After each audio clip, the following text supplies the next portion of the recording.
Assalamualaikum warahmatullahi wabarakatuh. Perkenalkan, saya Ajeng Paramita Juman Lovista dengan NIM A12 2025 07314. Dengan kesempatan ini, saya akan mempresentasikan hasil lanjutan laporan UAS mata kuliah Analisis dan Perancangan Sistem Terstruktur.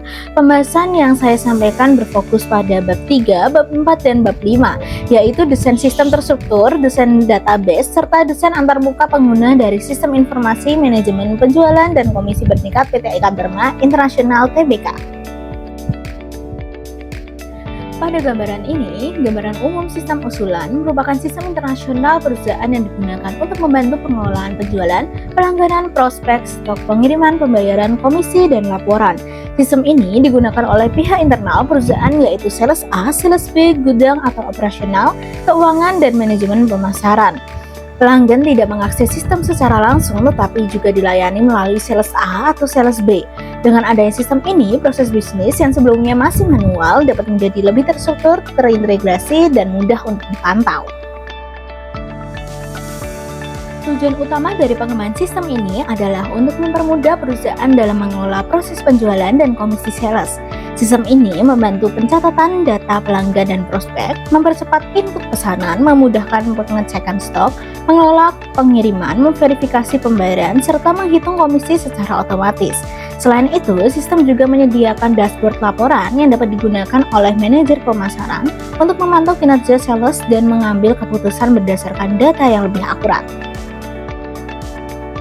Di sini adalah tampilan konteks diagram. Pada slide ini ditampilkan konteks diagram dari sistem informasi manajemen penjualan dan komisi bertingkat. Diagram ini menggambarkan batas sistem secara umum untuk menunjukkan entitas yang berhubungan langsung dengan sistem. Entitas tersebut terdiri dari sales A, sales B, gudang keuangan, dan manajer pemasaran. Sales A bertugas mengelola pesanan produk lama, sedangkan sales B mengelola pesanan produk baru, prospek, dan kunjungan. Pelanggan tetap menjadi bagian dari prospek bisnis, tetapi tidak terhubung langsung ke sistem karena data pelanggan dan pesanan dicatat melalui sales. Di sini saya tampilkan diagram dekomposisi. Diagram dekomposisi digunakan untuk memecah sistem utama menjadi beberapa proses besar agar sistem lebih mudah untuk dipahami. Pada sistem ini terdapat 6 proses utama, yaitu pengelolaan data master, pelanggan dan prospek, mengelola penjualan, mengelola stok dan pengiriman, pengelolaan pembayaran, pengelolaan komisi, serta monitoring dan pelaporan. Dengan pembagian ini, setiap fungsi sistem dapat terlihat lebih jelas dan terstruktur sesuai kebutuhan perusahaan. Di gambar ini adalah DFD level 0. Ini menggambarkan aliran data antar proses utama dalam sistem. Data dimulai dari sales A dan sales B yang menginput data pelanggan, prospek, dan pesanan. Setelah pesanan masuk, sistem meneruskan order ke bagian gudang untuk pengecekan stok dan pengiriman. Selanjutnya, data pembayaran dicatat dan diverifikasi oleh bagian keuangan. Jika pembayaran sudah lunas, sistem akan menghitung komisi sales, kemudian seluruh data digunakan untuk menghasilkan laporan bagi manajer pemasaran. Di gambar ini ada DFD level 1, di mana DFD level 1 merupakan rincian dari proses 2.0, yaitu pengelolaan penjualan. Pada proses ini, data pesanan diterima dari sales A atau sales B. Kemudian sistem melakukan validasi data pelanggan dan produk agar pesanan yang dibuat sesuai dengan data yang tersimpan. Setelah valid, sistem membuat dan menyimpan data pesanan ke dalam data store pesanan. Data pesanan yang sudah tersimpan kemudian diteruskan ke proses stok untuk pengiriman agar dapat diproses oleh bagian gudang. Nah, di sini ada desain database sistem informasi. Yang akan ditampilkan desain database dari sistem informasi yang diusulkan. Database ini dirancang untuk menyimpan data secara terstruktur dan saling terhubung. Tabel utama yang digunakan antara lain user, sales, pelanggan, prospek, kunjungan, produk, stok, pesanan, detail pesanan, pengiriman, pembayaran, komisi, dan target penjualan. Setiap tabel memiliki primary key sebagai identitas utama dan foreign key sebagai penghubung antar tabel. Relasi database dibuat agar data antar tabel dapat saling terhubung dengan baik. Satu sales dapat memiliki banyak target penjualan, prospek, kunjungan, pesanan, dan komisi. Satu pelanggan dapat memiliki banyak pesanan, sedangkan satu pesanan dapat memiliki beberapa detail produk. Data pesanan juga terhubung dengan pembayaran, pengiriman, dan komisi. Dengan relasi ini, sistem dapat mengelola data penjualan stok, pembayaran, dan komisi secara lebih akurat dan konsisten.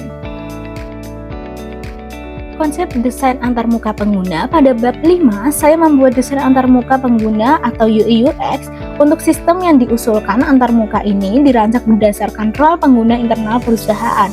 Sales menggunakan sistem untuk menginput pelanggan, prospek, dan pesanan. Operasional menggunakan sistem untuk mengelola stok dan pengiriman. Keuangan menggunakan sistem untuk memverifikasi pembayaran dan pengelola komisi. Sedangkan manajer pemesanan menggunakan sistem untuk melihat laporan dan evaluasi kinerja sales. Nah, di sini ada halaman login. Itu merupakan tampilan awal sebagai pengguna masuk ke dalam sistem. Halaman ini itu digunakan untuk memastikan bahwa hanya pengguna yang memiliki hak akses yang dapat menggunakan sistem. Pengguna dapat masuk menggunakan email atau username dan password. Setelah itu, setelah login berhasil, sistem akan mengarahkan pengguna ke halaman sesuai role masing-masing.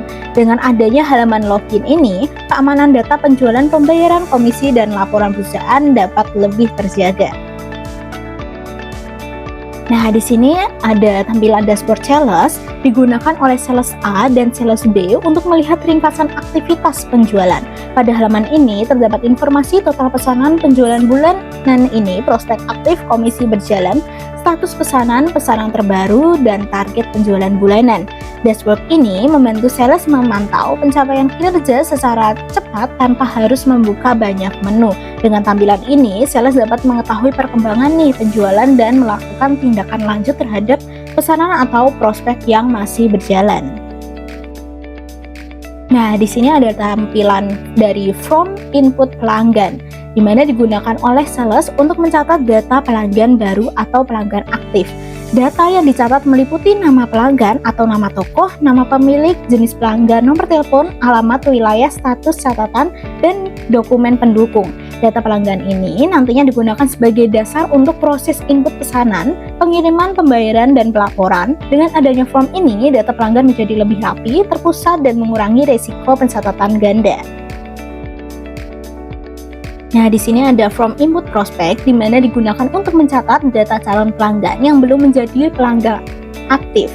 Prospek biasanya itu diperoleh dari aktivitas kunjungan atau pencarian pasar baru, terutama oleh sales B yang bertugas menjual produk baru. Data prospek dapat berupa nama tokoh, nama pemilik, jenis toko, nomor telepon, alamat, wilayah, status prospek, dan catatan. Data prospek ini dapat diverifikasi terlebih dahulu oleh manajer pemasaran sebelum nantinya menjadi pelanggan aktif.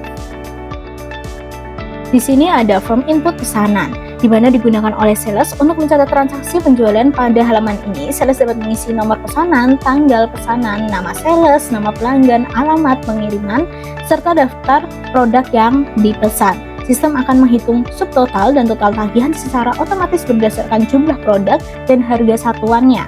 Setelah pesanan selesai dibuat, sales dapat menyimpan pesanan, mengirim pesanan ke gudang, atau melihat preview faktur digital. Nah, di halaman stok dan pengiriman digunakan oleh bagian operasional atau gudang untuk memantau ketersediaan barang dan proses pengiriman. Pada halaman ini terdapat informasi total, stok aktif, order siap kirim, pengiriman hari ini, dan produk dengan stok minimum. Tabel stok menampilkan nama produk, kategori, produk lama atau produk baru, jumlah stok, lokasi gudang, dan status stok. Dengan halaman ini, bagian gudang itu dapat mengetahui produk yang aman, rendah, atau kritis, serta memantau status pengiriman barang kepada pelanggan. Halaman pembayaran. Nah, di halaman pembayaran digunakan oleh bagian keuangan untuk mencatat dan verifikasi pembayaran pelanggan. Pada halaman ini terdapat informasi total tagihan, pembayaran yang belum dibayar, pembayaran yang sudah dibayar, dan pembayaran lunas. Keuangan dapat melihat bukti pembayaran, mengecek kesesuaian jumlah pembayaran, lalu memverifikasi atau menolak pembayaran.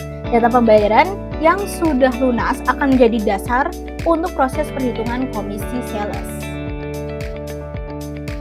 Nah, di sini ada halaman komisi yang digunakan oleh bagian keuangan untuk mengelola perhitungan dan persetujuan komisi sales. Komisi dihitung berdasarkan data pesanan yang pembayarannya itu sudah lunas. Dalam sistem ini, sales A mendapatkan komisi sebesar 0,5% dari penjualan produk lama, sedangkan sales B mendapatkan komisi sebesar 5% dari penjualan produk baru. Nah, halaman ini juga menyediakan informasi komisi berjalan, komisi yang menunggu persetujuan, komisi yang disetujui, cetak slip komisi, dan ekspor data ke Excel. Nah, di sini ada dashboard manajer pemasaran, di mana dashboard ini digunakan untuk memantau keseluruhan kinerja penjualan dan aktivitas sales. Pada dashboard ini terdapat informasi total penjualan, tingkat konversi, total prospek, total komisi, realisasi target, leaderboard sales, key point, prospek, laporan, dan evaluasi kinerja sales. Dashboard ini itu membantu manajer pemasaran dalam mengambil keputusan strategis karena data yang ditampilkan sudah terintegrasi dari proses penjualan, pembayaran komisi, dan laporan. Nah, berdasarkan desain sistem yang telah dibuat, sistem informasi manajemen penjualan dan komisi bertingkat ini dapat membantu PT Kadarma Informatika dalam mengelola proses penjualan secara lebih terstruktur dan terintegrasi. Sistem ini pun mempermudah pencatatan langganan dan prospek, mempercepat pengelolaan pesanan, membantu monitoring stok dan pengiriman, memudahkan verifikasi pembayaran, serta membuat perhitungan komisi menjadi lebih transparan. Dengan adanya dashboard dan laporan, manajer pemasaran juga dapat memantau kinerja sales dan mengambil keputusan secara lebih cepat dan akurat. Demikian presentasi saya mengenai desain sistem terstruktur, desain database, dan desain antarmuka pengguna pada sistem informasi manajemen penjualan dan komisi bertingkat PT Ika Dharma International Tbk. Terima kasih atas perhatiannya. Mohon maaf apabila masih terdapat kekurangan dalam penyampaian saya. Wassalamualaikum warahmatullahi wabarakatuh. Terima kasih.